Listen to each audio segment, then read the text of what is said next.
Hi there, Mom and Dad. Worried ka ba sa paninilaw ng skin ni baby? Is it just normal? Ano ba ang dapat gawin? Kailangan ba mag-worry? Well, in today's Ask Me Anything episode, I will answer your top 10 most common questions on jaundice or yung paninilaw ng skin ni baby. Before anything else, I'm Dr. Christine Albakyat. I'm a board certified pediatrician, and my mission is to empower you moms and dads so you can raise happy and healthy kids. Let's get right to the questions. First question, what is newborn jaundice? So, newborn jaundice or jaundice ang paninilaw ng skin ni baby. This is due to high or mataas na level ng bilirubin. Ang bilirubin kasi is typically a byproduct ng breakdown ng red blood cells. Ang liver ang nagpa-process nito, which in sa babies, immature pa yung liver. That is why may temporary build-up ng bilirubin. Okay, number 2 question. Is jaundice in newborns normal? Yes, mild jaundice sa newborn babies, normal lang po yun.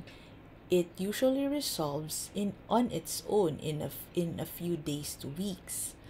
Ganong ito ka-common? Well, 60% pag full-term ang baby can have jaundice. It is more common in preterm babies, 80% ang pwedeng magkaroon ng jaundice. Alright, number 3 question. What causes newborn jaundice? Yes, there are several causes kung bakit pwedeng manilaw ang skin ni baby or magkaroon ng jaundice.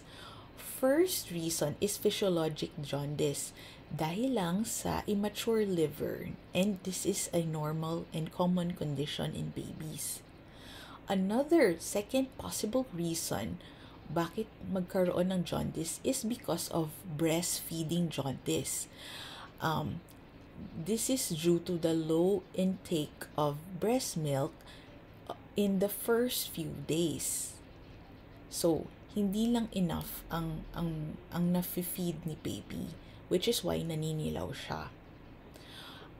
Third reason bakit nagkakaroon ng newborn jaundice is because of breast milk jaundice. May substance sa breast milk na nagpapa-slow down ng breakdown ng bilirubin. And fourth cause can be from hemolysis or excessive ang breakdown ng red blood cells. Minsan, an example is due to ABO incompatibility wherein hindi pareho ang blood type ni baby at ni mommy.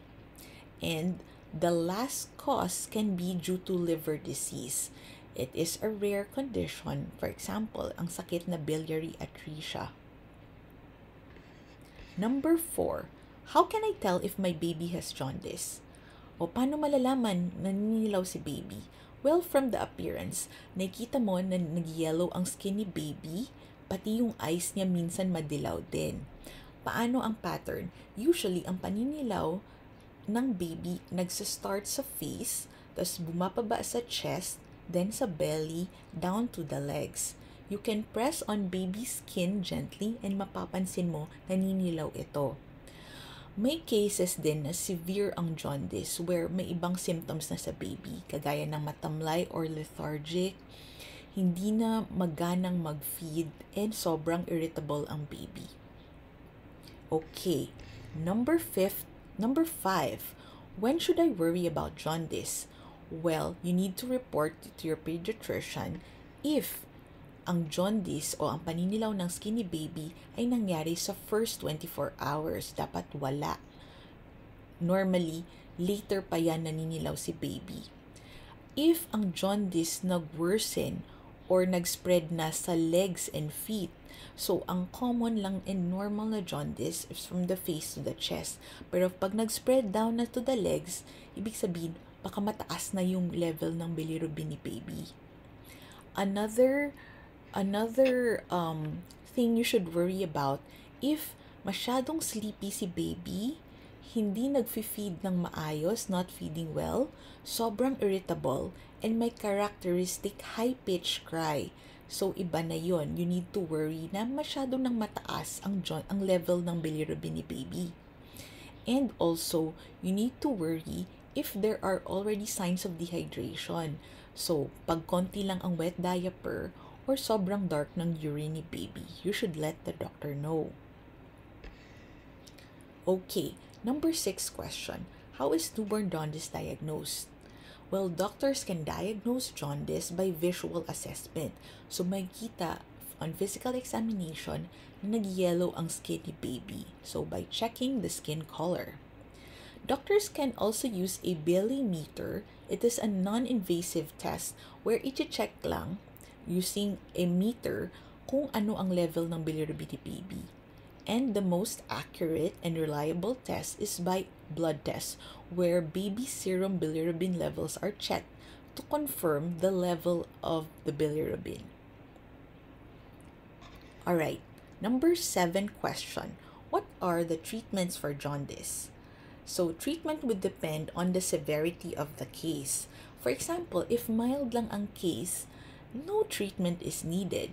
Just make sure na maganang mag-feed si baby.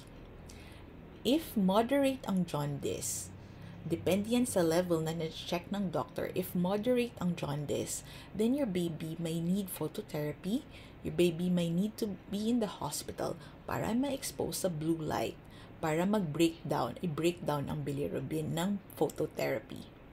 And in severe cases, merong tinatawag na exchange transfusion for rare cases na very high na ang level ng bilirubin. Okay, number 8 question. Can breastfeeding continue if my baby has jaundice? Yes, breastfeeding should continue. In fact, frequent feeding will flush out the bilirubin. Pero if breastfeeding jaundice is suspected, you can ask help from your pediatrician or ask for lactation support to help ensure na adequate ang pagtake ng milk ni baby. Number 9. Can jaundice cause brain damage? This is a good question. Pag severe at hindi na-treat ang jaundice, it can lead to kernicterus or sobrang taas ng level ng bilirubin ni baby. It is a rare and serious condition that can cause permanent brain damage.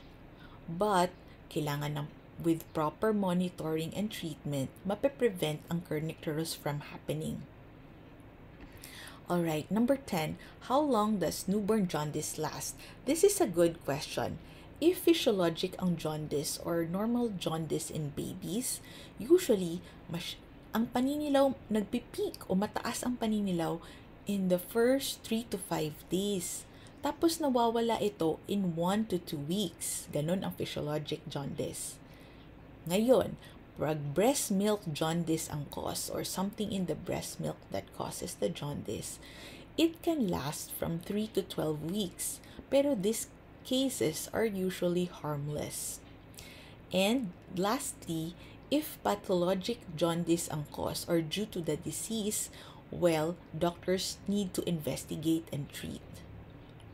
Hey, if you like this video, watch my next video where I teach you about other child health problems.